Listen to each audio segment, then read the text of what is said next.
Hello à tous mes amis investisseurs, j'espère que vous allez bien et aujourd'hui on se trouve pour une vidéo où je vais tout simplement vous donner les 3 meilleures actions à dividendes françaises selon mes critères. Donc pour choisir mes critères, je vais tout simplement utiliser des FIT, que ça soit croissance du dividende sur les 5 dernières années, le payout ratio, le rendement, etc. Et à travers des FIT qui vont être du coup les miens, donc ça va être mes objectifs, ça va être mes opinions. Bien sûr, il va y avoir plusieurs actions, donc il faudra quand même les décortiquer. Et du coup, à la fin, je vous donnerai mon classement des 3 meilleures actions françaises à dividendes. À première vue, on pourrait dire que les meilleures actions à dividendes sont les actions avec un rendement le plus élevé. Je vais juste vous montrer un exemple pour vous montrer que ce n'est pas du tout le principal critère de sélection des actions à dividendes. Si on prend une action avec un dividende de 8%, avec une augmentation du dividende chaque année de 5%, on se retrouve au bout de 10 ans avec une action qui a un rendement de 13% et au bout de 20 ans avec une action qui a un rendement de 21%. Mais si on commence avec une action qui a un rendement de 2,5%, mais qui a une augmentation du dividende de 15% par an, au bout de 10 ans, l'action a déjà un rendement de 10%, mais au bout de 20 ans, l'action aura un rendement 40%. C'est donc pourquoi il ne faut pas se fier uniquement au rendement actuel de l'action pour savoir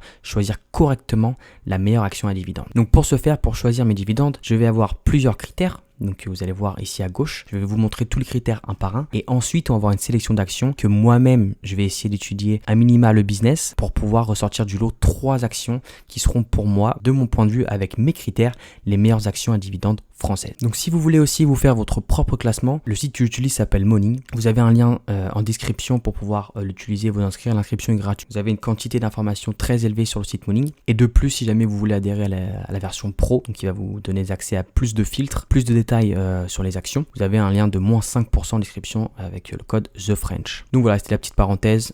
Si vous vous inscrivez ou juste si vous utilisez mon code, ça me soutient et ça m'encourage à fournir plus de vidéos. Sans plus attendre, on va commencer par le filtre le plus simple, le pays. On va tout simplement sélectionner la France car là on parle des actions à dividendes françaises. Donc côté rendement, on va tout simplement prendre un rendement qui est le minimum 1% pour éviter de garder les actions qui ont un dividende trop faible. Je prends comme par exemple l'action Dassault Systèmes qui a un rendement de 0,57 et a une croissance de 10%. Donc dans notre tableur, si on prend un rendement de 0,57 avec une augmentation de 10%, on obtient au bout de 10 ans un rendement de 1,48% et au bout de 20 ans à peine 4%. Donc ça, ce sont tout simplement des critères trop faibles à mon goût. Donc c'est pour ça que je prends au minimum 1%. Je vais même pas prendre 1%, je vais prendre simplement 2%. Donc avec une augmentation de 10%, on se retrouve à 5% au bout de 10 ans. Et là, ça rentre dans mes critères, c'est assez convenable. On va prendre un rendement du coup de 2%. Donc voilà, donc on va avoir déjà une liste. Donc là, il y a beaucoup trop d'actions. Donc c'est pourquoi on va réduire les critères. Dividende sans interruption. Voilà, j'ai besoin d'un historique d'au moins 5 ans pour être sûr que l'action est assez viable. Par exemple, si ça fait moins de 5 ans, c'est peut-être une nouvelle action. Je prends par exemple le cas de FDJ, la Française des Jeux. Et l'historique est trop faible à mon goût pour que je la sélectionne dans mon portefeuille.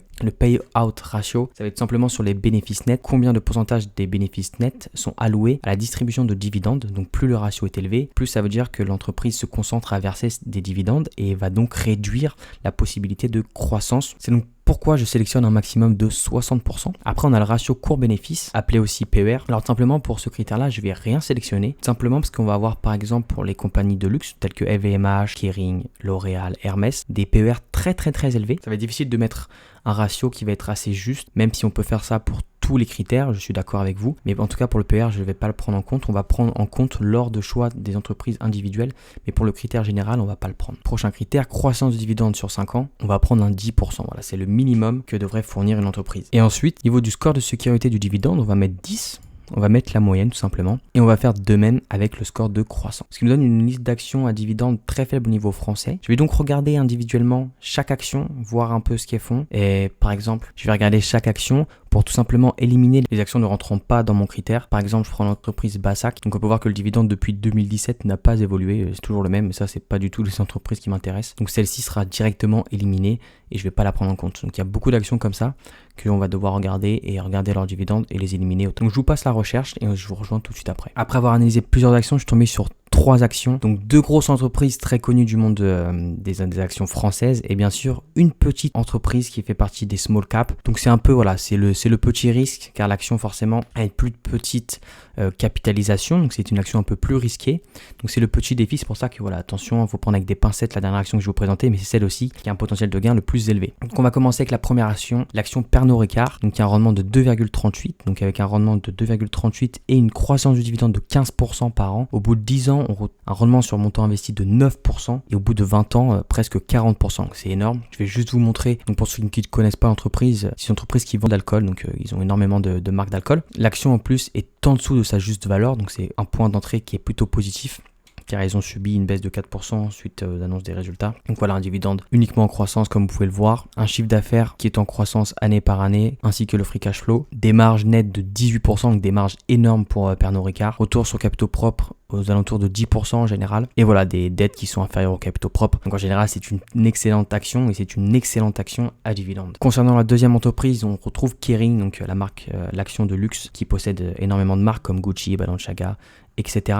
Donc ici, avec un rendement sur dividende de 2,81% et une croissance du dividende de 23%, au bout de 10 ans, on atteint déjà 22% de rendement sur dividende, mais au bout de 20 ans, 180% de dividende. C'est-à-dire que si vous investissez 1000 euros aujourd'hui, au bout de 20 ans, vous allez recevoir 1500 euros de dividende par an. Donc c'est juste simplement énorme. Donc aussi, ma dernière vidéo, j'ai analysé l'action Kering en profondeur, donc je vous mets le lien en description si vous voulez aller la voir. Mais du coup, l'action aujourd'hui est très sous-évaluée. Le dividende qui est en constante augmentation, le chiffre d'affaires de même très croissant, ainsi que le free cash flow, des marges nettes à 18%, plus de 15%, des retours sur capitaux propres à plus de 20%. Donc voilà, n'hésitez pas à aller regarder mon analyse, c'est vraiment une action en or pour moi et c'est pour ça que moi-même j'ai mis une pièce. Et concernant la dernière action, donc c'est un peu la petite action, la small cap à prendre avec des pincettes. Donc là on retrouve un dividende 3,35, donc déjà un dividende qui est assez élevé, mais qui a une croissance en plus de 22% par an sur les 5 dernières années. Donc c'est une société de services numériques qui a vu tout simplement son cours explosé après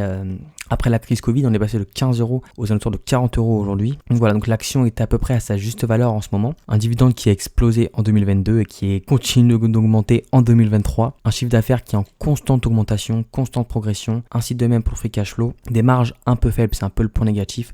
On est à 7% de marge nette et aux alentours de 10% pour les marges opérationnelles. Retour sur capitaux propres, plus de 10%. Donc là, on se situe entre 10 et 15%. Et voilà, un ratio de distribution qui est très très faible. Donc on peut voir du 47% en 2022. Donc l'entreprise possède des fondamentaux très solides et en plus de ça, donc voilà, au bout de 10 ans on retrouve un rendement sur dividende de 24%, uniquement en 5 ans on est déjà à 9%, donc c'est juste énorme, et du coup au bout de 20 ans on retrouve 180% de rendement de dividende, donc c'est tout simplement très élevé. Donc voilà, donc c'était tout, c'était ma petite vidéo pour vous présenter les 3 meilleures actions à dividende pour moi selon mes critères en ce moment sur le marché en 2023. Donc voilà, donc comme dit auparavant, j'ai utilisé le site Mooning pour faire mes analyses, donc tu peux t'inscrire, c'est gratuit, c'est totalement gratuit, tu peux utiliser le lien qui est dans la description ainsi que mon code promo si jamais tu souhaites la version premium où tu as plus de fonctionnalités.